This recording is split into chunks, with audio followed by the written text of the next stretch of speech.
பேர் சந்தோஷமா இருக்கிறீர்கள் என்று சொல்லி நான் நம்புகிறேன். நீங்களாம் சந்தோஷமா இருக்கிறீர்கள் என்று ஆண்டவராகிய இயேசு கிறிஸ்து நாமத்தினாலே உங்களுக்கு வாழ்த்துதலும் உங்களுக்கு மகிழ்ச்சியான ஒரு விஷயத்தையும் சொல்ல விரும்பப்படுகிறேன். ஆண்டவருடைய வார்த்தையினால கிறிஸ்துவ பிள்ளைகள் நிச்சயமாகவே நீங்களும் நானும் பிழைக்க ஆண்டவர்னாலும் மட்டும்தான் முடியும்.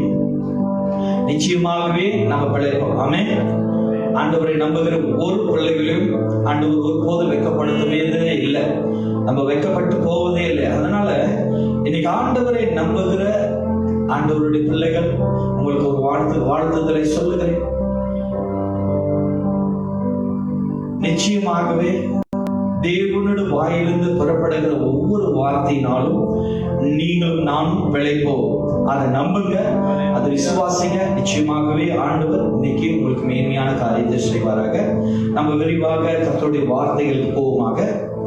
இன்னைக்கு தேவன் நம்மளுக்கு கொடுக்கப்பட்ட வார்த்தையானது never give up. தமிழ்ல சொல்லப்படுகிற வார்த்தையானது சோர்ந்து போகாதீர்கள். never give up. சோர்ந்து போகாமல் இருங்கள். ஹல்லேலூயா. நீங்களும் நானும் சோர்ந்து போவே கூடாது. ஆண்டவர் சொல்றாரு உங்களை பார்த்து, never give up. give up என்கிற ஒரு வார்த்தையே, ஒரு சிந்தையே, ஒரு யோசனையே, ஒரு தீர்மானமே உங்க வாழ்க்கையில இருக்கவே கூடாது. அதை அப்படியே எடுத்து போட்டுருங்க. never give up, don't give up அப்படின்னு சொல்லுவாங்க. ஆனா நீங்க சொல்லப்படுகிற வார்த்தையானது never give up அப்படின்னா விட்டு கொடுக்கவே கூடாது, சோர்ந்து போகவே கூடாது. சோர்ந்து போகாது இருங்கள் அப்படின்னா இன்னைக்கு நம்ம வாழ்க்கையில எந்த காரியத்தை நம்ம சோர்ந்து போக கூடாது. என்னோட சேர்ந்து நீங்க எடுத்துக்கொள்ள வேண்டிய வார்த்தையானது 2 Corinthians chapter 4 verse 16 to 18. 2 கொரிந்தியர் 4ஆம் அதிகாரம் 16வது வசனத்திலிருந்து 18வது வசனம் வரைக்கும் நம்ம வாசிப்போமாக. இன்னைக்கு ஆண்டவர் கொடுக்கப்பட்ட உங்களுக்கு வார்த்தையானது சோர்ந்து போகாதீர்கள். never give up. நிச்சயமாகவே உங்க வாழ்க்கையில ஆண்டவர் பேசுகிறாருன்னு சொன்னா நீங்க நிறைய இடத்துல சோர்ந்து போயிருப்பீங்க. நிறைய இடங்கள்ல இத வேண்டாம், விட்டுடலாம், இந்த நம்பிக்கை மேல நம்ம நிக்க வேண்டாம், இந்த விஷயத்துக்காக நம்ம காத்திருக்க வேண்டாம், இந்த ஜெபத்துக்காக நம்ம நம்பி நம்ம ஏமாற்றம் அடைஞ்சுக்கிட்டு இருக்கிறோம், அதனால இது வேண்டாம் அப்படின்னு நீங்க நினைக்கலாம். ஆனா இங்க ஒரு வார்த்தை சொல்லப்படுகிறது. கடவுளுடைய வார்த்தையிலிருந்து, தேவனுடைய வார்த்தையிலிருந்து புறப்படுகிற நாவின் ஆண்டவருடைய நாவிலிருந்து வருகிற வார்த்தை, புறப்பட்டு வருகிற வார்த்தையினால நீங்கள் பிழைப்பீங்க. அதனால இங்க சொல்லப்படுகிறது never give up. சோர்ந்து போகாதிருங்கள். 2 கொரிந்தியர் 4ஆம் அதிகாரம் 16வது வசனத்திலிருந்து 18வது வசனம் வரைக்கும் வாசிப்போமாக. ஆனபடியினாலே நாங்கள் சோர்ந்து போகிறதில்லை. நல்லா கவனமா கேளுங்க. ஆனபடியினாலே இங்கிலீஷ்ல சொல்லப்படுது therefore. ஆனபடியினாலே நாங்கள் சோர்ந்து போகிறதில்லை. நாங்கள் சோர்ந்து போகிறதில்லை. எங்கள்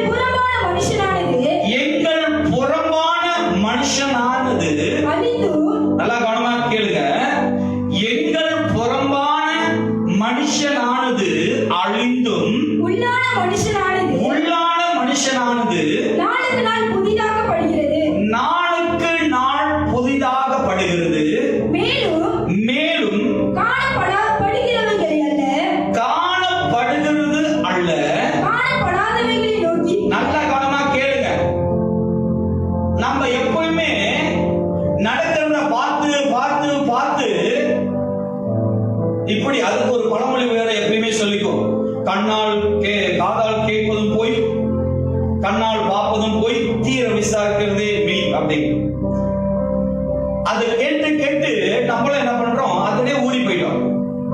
அதனால எதை பார்த்தாலும் இதா இப்படி நடக்குமா, இதா இப்படி ஆகுமா, இதா இப்படிதான் வருமா, இதா முடிவா அப்படின்னு சொல்லி பார்த்ததே நம்ம என்ன நினைக்கிறோம்னா இதுதான் நம்ம வாழ்க்கையில் வரும் அப்படின்னு சொல்லி நீங்களும் நானும் எப்பொழுது என்ன பண்ணுகிறோம்? நடக்க போறது, நடந்து கொண்டிருக்கிறது.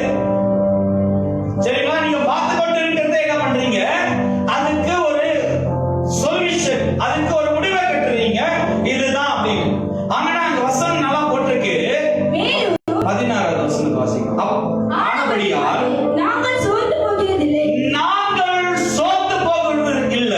எங்கள் புறம்பான மனுஷன் அப்படின்னா the presence. இப்ப நீங்க உலக பிரகாரமான பார்த்து கொண்டிருக்கிற அந்த மனுஷனை அழிந்து அப்படின்னா அவனை அழித்து போடுங்க, அந்த குணத்தை அழித்திருங்க, அந்த மேல் சுபாவத்தை விட்டுருங்க, அந்த மேல் யோசனைகளை விட்டு விட்டு விலகுங்க. அப்படி விலகும் போது உள்ளான மனுஷனானது நாளுக்கு நாள் புதிதாக, நல்லா கவனமா கேளுங்க, உள்ளான மனுஷனானது நாளுக்கு நாள், டே பை டே, நீங்களும் நானும் நாளுக்கு நாள் உள்ளான மனுஷனானது நாளுக்கு நாள் புதிதாக படுகிறது. அது நாளுக்கு நாள் புதிதாக படுத்த வேண்டும்.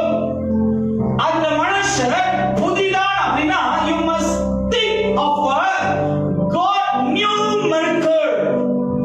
தேவனுடைய புதிய அதிசயங்களுக்காக அந்த உள்ளான மனுஷன் நாளுக்கு நாள் அவர் பெருக வேண்டும். அப்படின்னு சொன்னா அடுத்தது வாசிங்க. மேலும் காணப்படுகிறவர்களே அல்ல. வசனம் சொல்லிட்டு பாருங்க, காணப்படுகிறது அல்ல. நீ பார்த்து கொண்டிருக்கிய அதான் அல்ல, காணப்படாதவைகளை நோக்கி இருக்கிற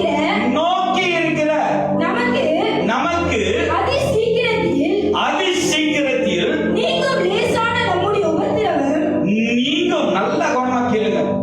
ரொம்ப பேரு பாஸ்டருக்கு என்ன தெரியும் என் பிரச்சனை, பாஸ்டருக்கு என்ன தெரியும் நான் கடந்து போற பாதை, பாஸ்டருக்கு என்ன தெரியும் என் குடும்பத்துல நடக்கிறது, பாஸ்டருக்கு என்ன தெரியும் என்னோட ஃபைனான்ஸ் ப்ராப்ளம், பாஸ்டருக்கு என்ன தெரியும் எனக்கு என் மனைவிக்கு இருக்கிற கருத்து வேறுபாடுகள், பாஸ்டருக்கு என்ன தெரியும் எங்களோட வேதனைகள், பாஸ்டருக்கு என்ன தெரியும் எங்களுடைய பலவீனங்கள். சொல்லலாம், உண்மைதான், எனக்கு எதுவுமே தெரியாது. ஆனா உங்களுக்குள்ள இருக்கிற ஆண்டவருக்கு எல்லாமே தெரியும். உங்களை நடத்துகிற ஏசப்பாவுக்கு எல்லாமே தெரியும். அவர் தான் சொல்றாரு, மேலும் காணப்படுகிறவர்களே அல்ல, மேலும் காணப்படுகிறதே அல்ல, காணப்படாதவைகளை நோக்கி இருக்கிற நமக்கு அதிசீக்கிரத்தில் நீங்கும். நல்லா கேளுங்க, அதிசீக்கிரத்துல coming soon, கூடிய விரைவில் சொல்றாரு ஆண்டவர். வசனம் இப்படி சொல்லுது, கூடிய சீக்கிரத்துல, அதிசீக்கிரத்தில் நீங்கும் லேசான. இப்ப நீங்க என்ன பார்த்து சொன்னீங்க பாஸ்டருக்கு என்ன தெரியும், ஆனா தேவன் உங்களை பார்த்து சொல்றாரு, இந்த லேசான உபத்திரம். நீங்க சொல்லலாம், இந்த காலம் பெண்டமிக்க காலம், உபத்திர காலம், பிரிந்திருக்கிற காலம், கணவன் மனைவி பிரிந்திருக்கிறாங்க. சிலருடைய வாழ்க்கையில பணம் என்கிற ஒரு நெருக்கமான காலத்துல வாழ்ந்து கொண்டிருக்கலாம். ஒருத்தர் பார்த்து பேச முடியாத சூழ்நிலைகள் மத்தியில நம்ம தள்ளப்பட்டிருக்கலாம். இது ஆண்டவர் சொல்றாரு, அதிசீக்கிரத்தில் நீங்கும், மேலும் காணப்படுகிறதே அல்ல, காணப்படாதவைகளை நோக்கி இருக்கிற. பாருங்க, நான் எப்பயும் ஒரு வார்த்தை சொல்லுவேன், நிச்சயமாகவே ஆண்டவர் நம்ம மனுஷ தேசத்துக்கு ஆண்டவர் ஒரு அதிசயத்தை செய்ய போகிறாங்க. ஆண்டவர் சொல்லப்பட்ட வார்த்தை, அதிசயமான காரியங்கள் நடக்க போகிறது. இந்த வியாதிகள் இந்த தேசத்தை விட்டு ஆண்டவர் கொண்டு எடுத்து போடப்படுகிறார். நான் நடக்கிறது வரைகளை பேசல, நடக்க போகிற வரைகளை நான் பேசுறேன். ஆண்டவராய் இயேசு கிறிஸ்துவின் நாமத்தினால நடக்க போகிறத பத்தி நான் பேசுகிறேன்.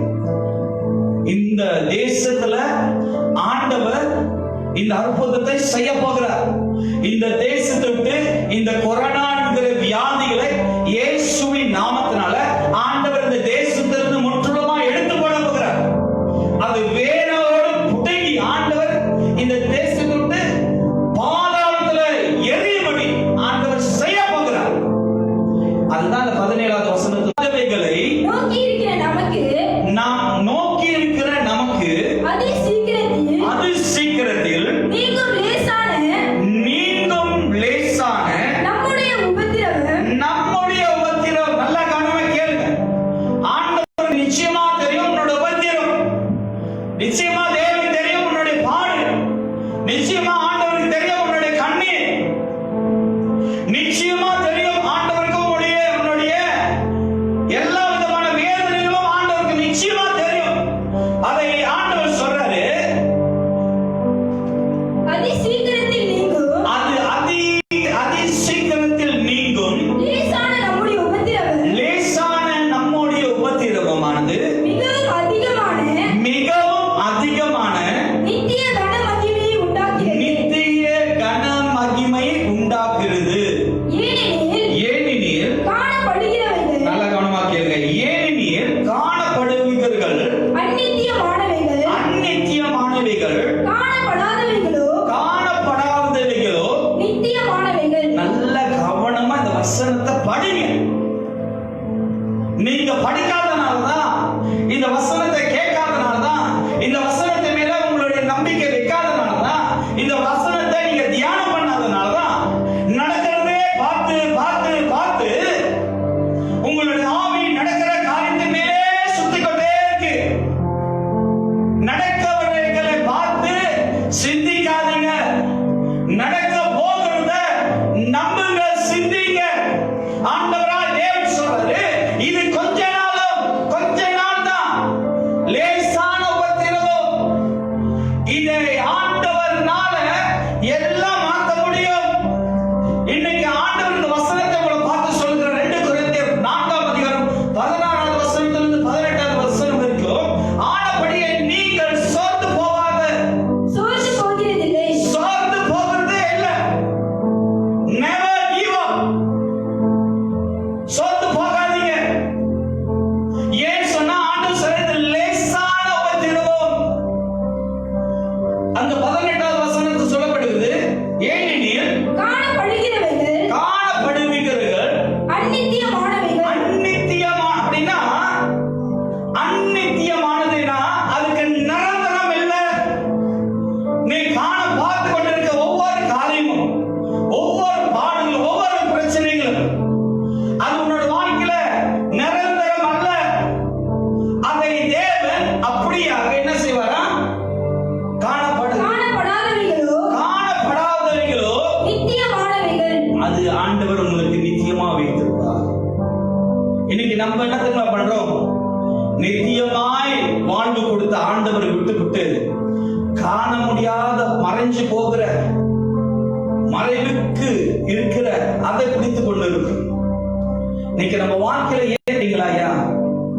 நிறைய காரியங்கள்ல தோல்வி, நிறைய காரியங்கள்ல வீழ்ச்சி, நிறைய காரியங்கள்ல பாடு, நிறைய காரியங்கள்ல போராட்டம், நிறைய காரியங்கள் மத்தியில வேதனை அப்படின்னு சொன்னா இங்க சொல்லப்படுகிறது, நீ பார்த்ததே, நீ கண்டதே, நீ பேசுறதே, நீ கொண்டதே தான் சுத்தி வருகிற, அதுக்குள்ளே வருகிற நீ உலகத்துக்குள்ளே சுத்தி வருகிற, சூழ்நிலைகளுக்குள்ளே சுத்தி வருகிற, பிரச்சனை மனத்திலே சுத்தி வருகிற. உங்களுக்கு ஒரு நபரை நான் கொண்டு வந்து காட்டும்படி பவுல் சீலா பத்தி உங்கள் மத்தியில் நான் பேசுகிறேன். பவுலும் சீலாவையும் கொண்டு போய் சிறைசாலையில் போட்ட போது அந்த பவுலையும் ஷீலாவுக்கும் சிறைசாலைக்கு வெளியே சோல்ஜர்ஸ், காவலர்கள், அதிகாரிகள், காவலாளர்கள் இருந்து அவர்களை பாதுகாத்து கொண்டு இருந்தாங்க. அவங்க அந்த சூழ்நிலைகளை பார்த்து பிடிச்சி சிறையில போட்டாங்களே, நம்மளை சுத்தி இவ்வளவு கம்பிகள் இருக்கு, நம்மளை சுத்தி இவ்வளவு சோல்ஜர்ஸ் இருக்கிறாங்களே, காவலக்காரங்க இருக்கிறாங்களே, நம்மள என்ன செய்ய போறாங்க, ஏது செய்ய போறாங்க, இந்த ராஜ்யம் நம்மள என்ன தண்டிக்க போகுது, நம்ம என்ன தவறு செஞ்சோம், நம்ம என்ன பாவம் செஞ்சோம், நம்ம நல்லது தானே போதிச்சோம், மக்களுக்கு நல்லது தானே கொண்டு போனோம், இப்படி எல்லாம் சொல்லி இவர்கள் புலகம்பாங்க. அங்க காணப்படுகிற சூழ்நிலைகளை கண்டு இந்த பவுலும் ஷீலாவும் இதை கொண்டு அவர்கள் யோசிக்காமல் அந்த சூழ்நிலையில் உண்டாகிற என்ன உபத்திரம், லேசான உபத்திரத்தை அவங்க பார்க்கலையா? இன்னைக்கு உங்க வாழ்க்கையிலும் என் வாழ்க்கையிலும் சொல்ல முடியுமா இது? ஆனா பவுலும் ஷீலாவும் சொன்னார்கள். அவர்கள் அந்த இடத்துல அவர்களுக்குள்ள இருந்த சூழ்நிலைகளை கண்டு, அவர்களுக்குள்ள இருந்த பலவீனங்களை கண்டு, அவர்களுக்குள்ள இருந்த அந்த சிறைசாலையை கண்டு அவர்கள் யோசிக்காதபடிக்கு அவர்கள் தேவனை துதிக்க ஆரம்பித்தார்கள். ஆண்டவரை பவுலும் சீலாவும் தேவனை துதிக்க துதிக்க துதிக்க அவர்கள் மட்டுமல்ல, பவுலும் சீலாவுடைய போதனை கேட்ட சில ஜனங்களும் தேவனை துதிக்க ஆரம்பித்த போது ஆண்டவராகிய தேவன் காணப்படாத ஒரு அதிசயத்தை பவுலுக்கும் சீலாவுக்கும் தேவன் செய்தார். சிறைசாலைகள் அதிர்ந்தது, கதவுகள் திறக்கப்பட்டது, அந்த இடமே பூமி அதிர்ந்தது,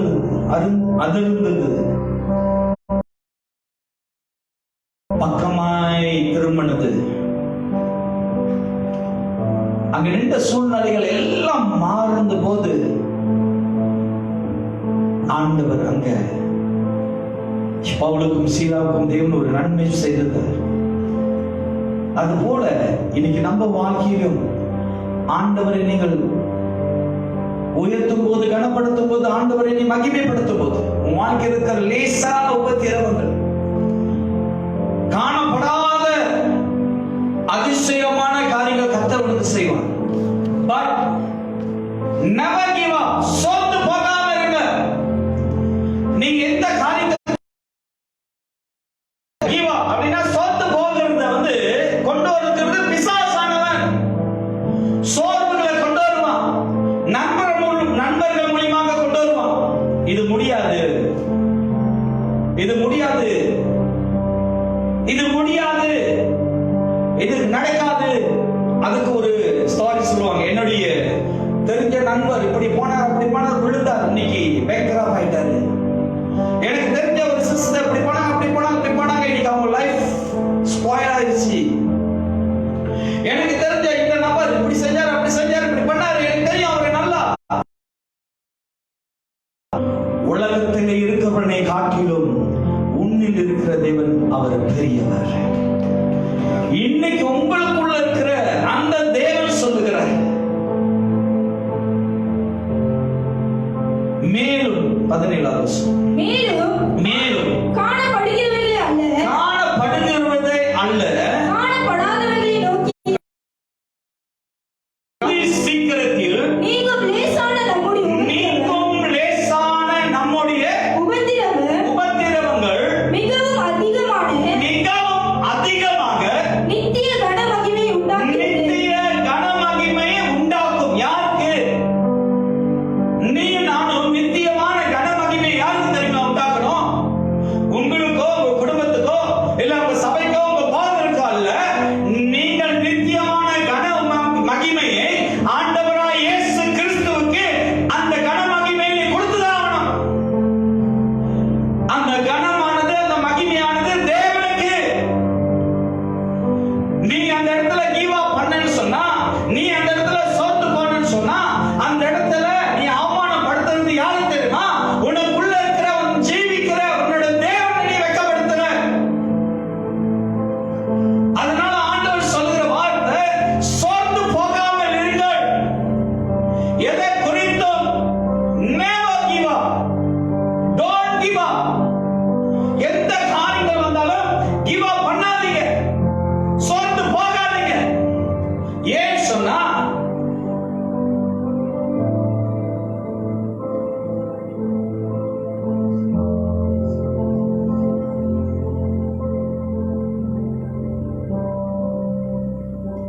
பிலிப்பியர் 5 அதிகாரம் 15வது வசனம் 16வது வசனம். சோதரிக்கிறோம் ஆண்டவரே, பேசுங்க, அவர்களோடு பேசு, பிள்ளைகளோடு பேசுங்க. இன்னைக்கு இவர்கள் வாழ்க்கையில சோர்ந்து போகாதபடிக்கு never give up இருக்கும்படி மாத்துங்க. பிலிப்பியர் 5ஆம் அதிகாரம் 15வது வசனம் 16வது வசனம். Philippians chapter 5 verse 15 and 16. Sorry, எபேசியர் 5ஆம் அதிகாரம் 15வது வசனம் 16வது வசனம். எபேசியர் 5ஆம் அதிகாரம் 15வது வசனம் 16வது வசனம். ஆனபடினாலே நீங்கள் ஞானமற்றவர்களைப் போல, நல்ல கவனமா கேளுங்க, ஆனபடினாலே நீங்கள் ஞானமற்றவர்கள் போல நடவாமல் ஞானம் உள்ளவர்களைப் போல, நல்ல கவனமா கேளுங்க, புத்தி இல்லாதவர்களா இருக்காதீங்க. இந்த வசனம் இப்படிதான் போட்டிருக்கு, புத்தி இல்லாதவர்களா இருக்காதீங்க. ஆனபடினாலே நீங்கள் ஞானமற்றவர்கள் போல நடவாமல் ஞானம் உள்ளவர்களைப் போல, ஞானம் உள்ளவர்களைப் போல கவனமாய் நடந்து கொள்ள. நல்ல கவனமா கேளுங்க, கவனமாய் நடந்து கொள்ளுங்கள். நாட்கள் பொல்லாதவைகளானதினால்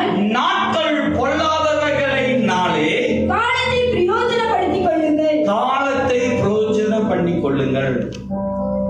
இந்த வசனம் அப்படி சொல்லுது. எந்த ஞானத்தை பத்தி பேசுதுன்னு சொன்னா, உலக பிரகாரமான ஞானத்தை அல்ல, உலகம் சொல்லிக் கொடுக்கிற ஞானத்தின் பிரகாரமாய் அல்ல. நீங்க நல்லா தெளிவா போட்டிருக்கு,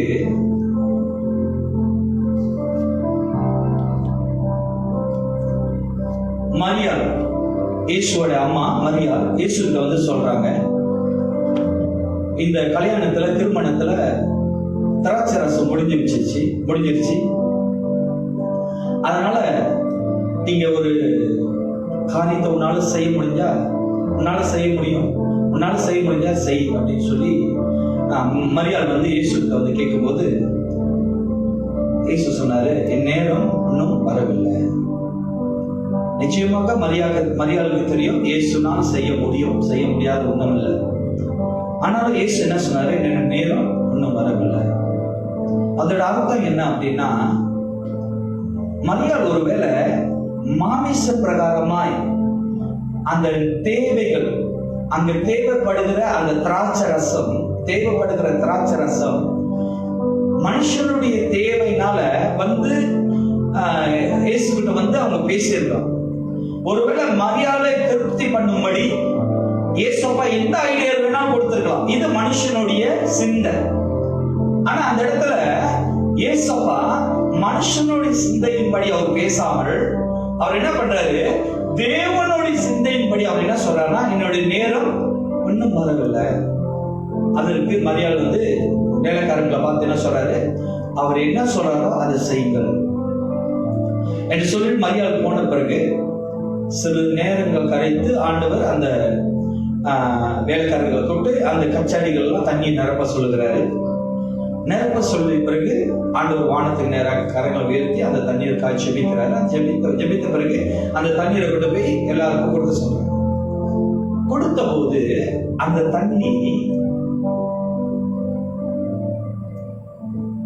தண்ணி எப்படி அந்த வேலைக்காரர்கள் அந்த கச்சாடியின் மேல் தண்ணியை ஊத்துனாங்களோ அதே போலதான் அந்த தண்ணி இருந்தது. நீங்க வேணும்னா ரிசர்ச் பண்ணணும்னா ஸ்டடி பைபிள்ஸ், எபிரேயர்ஸ் இப்படியா நீங்க வந்து போயிருந்தீங்கன்னா அதுல நிறைய எழுதப்பட்டிருக்கும். இது உள்ள சில விளக்கத்தை நான் உங்களுக்கு சொல்லுகிறேன். அந்த தண்ணீரை வேலைக்காரர்கள் எடுத்து போய் பரிமாறும் போது குடித்தவர்கள் சொல்லப்பட்ட சாட்சியானது, நாங்கள் முன்பு குடித்த அந்த திராட்சை ரசத்தை காட்டிலும் இந்த திராட்சை ரசம் ரொம்ப சுவையாகவும் ரொம்ப இனிமையாகவும் இருக்கு, ஏன் இதை கொடுக்கல அப்படின்னு கேட்டாங்க. இதோடைய ஒரு ரகசியத்தை உங்களுக்கு சொல்ல விரும்புகிறேன்.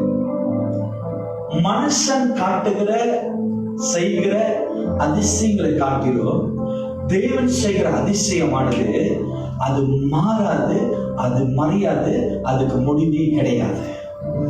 அதுதான் தேவன் சொல்றாரு இங்க வசனத்துல. எபேசியர் 5ஆம் அதிகாரம் 15வது வசனம் 16வது வசனமும், ஆனபடியால் நீங்கள் ஞானமற்றவர்களைப் போல நடவாமல் ஞானம் உள்ளவர்களைப் போல கவனமாய் நடந்து கொள்ள பார்த்து நாட்கள் பொல்லாதவைகள் ஆனதினால் காலத்தை பிரயோஜனம் பண்ணிக் கொள்ளுங்கள். இன்னைக்கு நம்ம என்ன பண்ணுறோம் தெரியுங்களா? தேவனுடைய ஞானம் இல்லாதவர்கள் சொல்லுகிற, தேவனுடைய அறிவு இல்லாதவர்கள் சொல்லுகிறத தேவ பிள்ளைகள் கேட்டு தேவனுடைய ஞானத்தை பெற்று அதை பயன்படாமல், தேவனுடைய ஞானம், தேவனுடைய ஆலோசனை, தேவனுடைய அறிவு. ரொம்ப பேர் ஞானஸ்தானம்ன்றாங்க. ஞானஸ்தானம் பெற்றுட்டீங்களா? எல்லாருக்கும் என்ன ஞானஸ்தானம்னா தண்ணியில முழுக்க எடுக்கிறா ஞானஸ்தானம். இன்னைக்கு நான் உங்களுக்கு சொல்லுகிறேன், ஞானம் ஸ்தானம்னா முழுக்க எடுத்தாதான் ஞானஸ்தானம் இல்ல. அந்த ஞானஸ்தானத்துடைய வார்த்தைகளை பிரித்து பாருங்க. ஞானம், ஸ்தானம் அப்படின்னா யாருடைய ஞானம்? தேவனுடைய ஞானம். அந்த ஸ்தானத்தை நீங்கள் அடைய வேண்டும். தேவனுடைய ஞானம் இல்லாமல், தேவனுடைய ஸ்தானங்கள் இல்லாமல் நீங்க செய்கிற காரியம், இந்த வசனம் சொல்லப்படுகிறது, ஆனபடியால் நீங்கள் ஞானமற்றவர்கள் போல நடவாமல். நீங்க நடக்கக்கூடாது. நீங்க ஞானமுள்ள பிள்ளைகள். உங்களுடைய தகப்பனாக இயேசு கிறிஸ்து ஞானமுள்ளவர். அவர் அந்த ஞானத்தை உங்களுக்கு தந்திருக்கிறார். எப்படி நீ வாழ வேண்டும்? அசுத்தத்துக்கு அல்ல, பரிசுத்தத்துக்கே அவன் அழைத்திருக்கிறார். பாவத்துக்கு அல்ல, பரிசுத்தமான வாழ்க்கைக்கே தேவன் அழைத்திருக்கிறார். துன்மார்க்கத்துக்கு அல்ல, நீதிமானுக்காக தேவன் அழைத்திருக்கிறார். இன்னைக்கு அநேக பேரு தேவனுடைய ஞானத்தை விட்டுவிட்டு உலக ஞானத்தை சுமந்து அறிவில்லாதபடி நடக்கிறார்கள். I never say you stupid. I say you never use the vision of God. தேவனுடைய ஞானத்தை நீங்கள் பயன்படுத்த மாட்டீங்கன்னு சொல்றேன். 16வது வசனம், நாட்கள் பொல்லாதவைகள்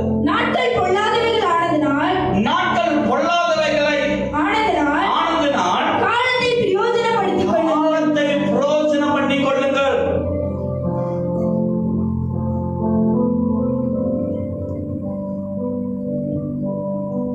அன்பான தேவ பிள்ளைகளே,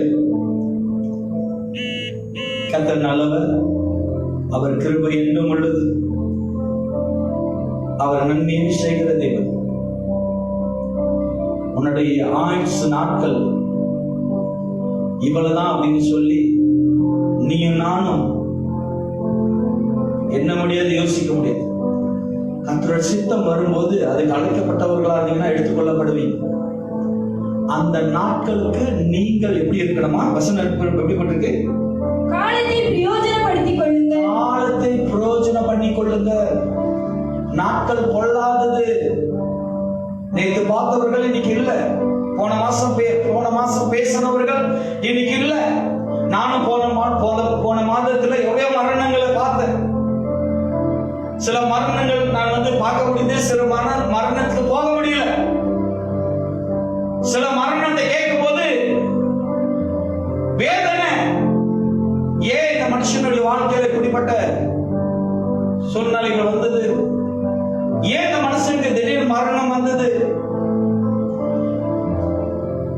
வசனம் நல்லா சொல்லப்படுகிறது, காலம் பொல்லாதது. அந்த காலத்தை பிரயோஜனம் பண்ணி கொள்ளுங்க.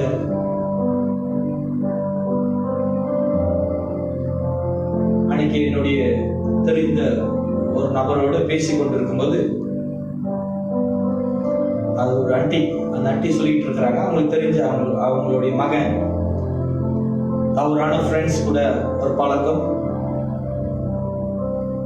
அவர் தங்கியிருந்த அந்த பேச்சுலர் வீட்டுல எல்லாரும் சேர்ந்து இந்த ட்ராக் எடுப்பாங்க. அன்னைக்கு பார்த்து ட்ராக் கொஞ்சம் அதிகமா அவங்க வீட்டுல வைத்திருந்த போது விடியாரம வந்து அந்த குடும்பத்தை, அந்த வீட்டில் இருந்த எல்லா பேச்சுலரும் பிடித்து போன போது அந்த நபரும், ஆண்டவராய் இயேசு கிறிஸ்துவை ஏற்றுக்கொண்ட அந்த நபரும் சேர்ந்து பிடிக்கப்பட்டார், சார்ஜ் பண்ணப்பட்டாங்க. இன்னைக்கு சிறைச்சாலையில அவர் இருக்கிறார். காலம் பொல்லாதவைகள். இன்னைக்கு அந்த தாயார் வந்து புலம்புறாங்க, பாஸ்டர் என் மகனுக்கு ஜெபம் பண்ணுங்க, முடிஞ்சா அவரை போய் விசிட் பண்ணுங்க, பிரைஸ்ல போய் கடவுளுடைய வார்த்தையை சொல்லுங்க, ஆண்டோட அன்பை பத்தி பேசுங்க, ஆண்டோட ஜெபம் பண்ணுங்க, அவர் விடுதலை ஆகணும் அப்படின்னு சொல்லுங்க. ஐயா, நீங்களும் நானும் ஒரு காரியம் நடந்த பிறகு புலம்புகிறோம். ஏன் தேவனுடைய ஞானம் இல்லாமல் போகிறதுனாலதான். இன்னைக்கு ஆண்டவர் சொல்ற காலம் கொள்ளாதது. இன்னைக்கு பிசாசம்மன் தேவ பிள்ளைகளை வஞ்சிக்கும்படி, ஆண்டவர் இந்த பூமியில உண்டாக்கின எல்லா பிள்ளைகளையும் அழிக்கும்படி பிசாசன் என்ன பண்ணுகிறான்? காலத்தை கொள்ளாதவைகளை மாத்துகிறான். இன்னைக்கு ஒரு குடும்பத்துல தகப்பட்டு தாய்க்கும் ஒரு கண்டிப்பு இல்லை, ஒரு கணவனுக்கு மனைவிக்கு ஒரு டிசிப்ளின் இல்லை, ஒரு குடும்பத்துல தேவனுக்கு பயம் இல்லை, ஒரு கிறிஸ்துவ குடும்பத்துல ஊழியக்காரனுக்கு மரியாதை இல்லை. அவனா அந்த பாசரா, அவன் வீணா போடுங்க, இந்த பாசரா பொய்யன்.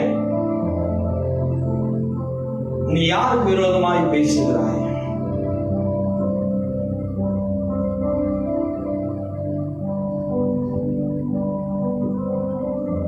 காலம் பொல்லாதவைகள். காலத்தை பிரயோஜனம் பண்ணிக் கொள்ளுங்கள். எபிரேயர் 12ஆம் அதிகாரம் 3வது வசனத்தை வாசிப்போமாக. ஆகையால் நீங்கள்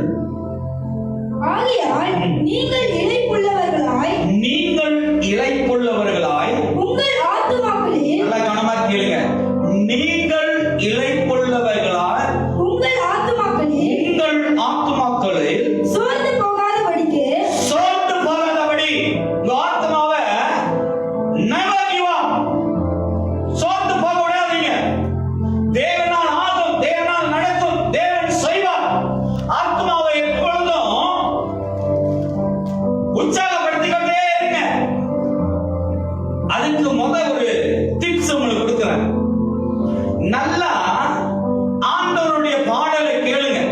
நல்லா உற்சாகப்படுத்துகிற பாஸ்டர் பக்மன் பாட்டோ, எல்வின் தாமஸ் பாட்டோ, எரிசன் கேண்டிப்ரோ அவரோட பாட்டோ கேளுங்க.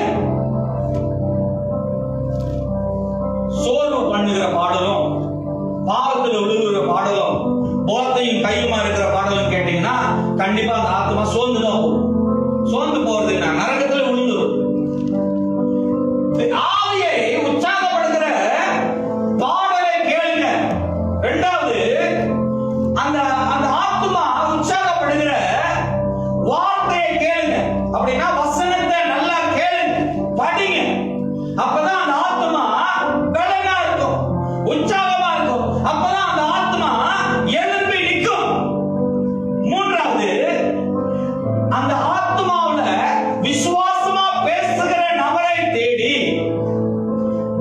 யாரெல்லாம் விசுவாசமாய் வாழ்றாங்க, யாரெல்லாம் ஆத்மா நல்ல விசுவாசத்துல பலப்பட்டு இருக்கிறாங்களோ அப்படிப்பட்டவர்களை தேடி நீங்க பழகும் போது நிச்சயமாக உன்னோட ஆத்மாவும் அதுக்குள்ள பலனா இருக்கும். சில பேர் போய் ஆலோசனை கேட்பாங்க. முடியெல்லாம் கொட்டுது பிரதர், எனக்கு முடிஞ்ச ஒரு ஆலோசனை கொடுங்க, இந்த முடி நல்லா வளரணும் அப்படின்னு சொல்லி ஒருத்தர்கிட்ட போய் ஆலோசனை கேட்கறான்னு வச்சுங்களேன். ஆலோசனை கேட்கிறவர் எப்படிப்பட்ட தெரியுங்களா? அவரோட மண்டை எல்லாம் முடியே இல்லை, அரை மொட்டை, ஃபுல்லா மொட்டை. அந்த மொட்டை கிட்ட இந்த முடி கொட்டுறவர் போய் கேட்கிறாரா, இந்த முடி கொட்டுது, இந்த முடி வளரணும்னா என்ன போடணும்? இன்னைக்கு நம்ம வாழ்க்கையில் அப்படிதான். கணவனுக்கும் மனைவிக்கும் ஒரு பிரச்சனை வந்துருச்சுன்னா ஒருத்தர்கிட்ட போய் கேட்பாங்க.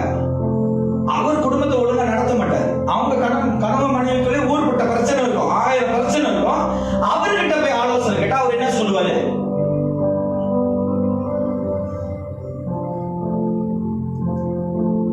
இன்னைக்கு நம்ம வாழ்க்கையில குருடனுக்கு பாதை சொல்ல முடியாது போல, இன்னைக்கு நீ கேட்கிற ஆலோசனை உனக்கு அது சரிப்படுத்தாது. நீ ஆலோசனை கேட்கணும் சொன்னா தேவ ஆவியினால் நிரப்பப்பட்டு தேவனுடைய ஆலோசனையின் வார்த்தைகளை கேட்கும் போது உன்னுடைய ஆத்மா எப்படி இருக்குமா? உங்கள் ஆத்துமாக்களில் சோர்ந்து போகாதபடிக்கு, உங்கள் ஆத்துமாக்களை சோர்ந்து போகாதபடிக்கு தமக்கு விரோதமாய் பாவிகளால் செய்யப்பட்ட, என்னது? பாவிகளால் செய்யப்பட்ட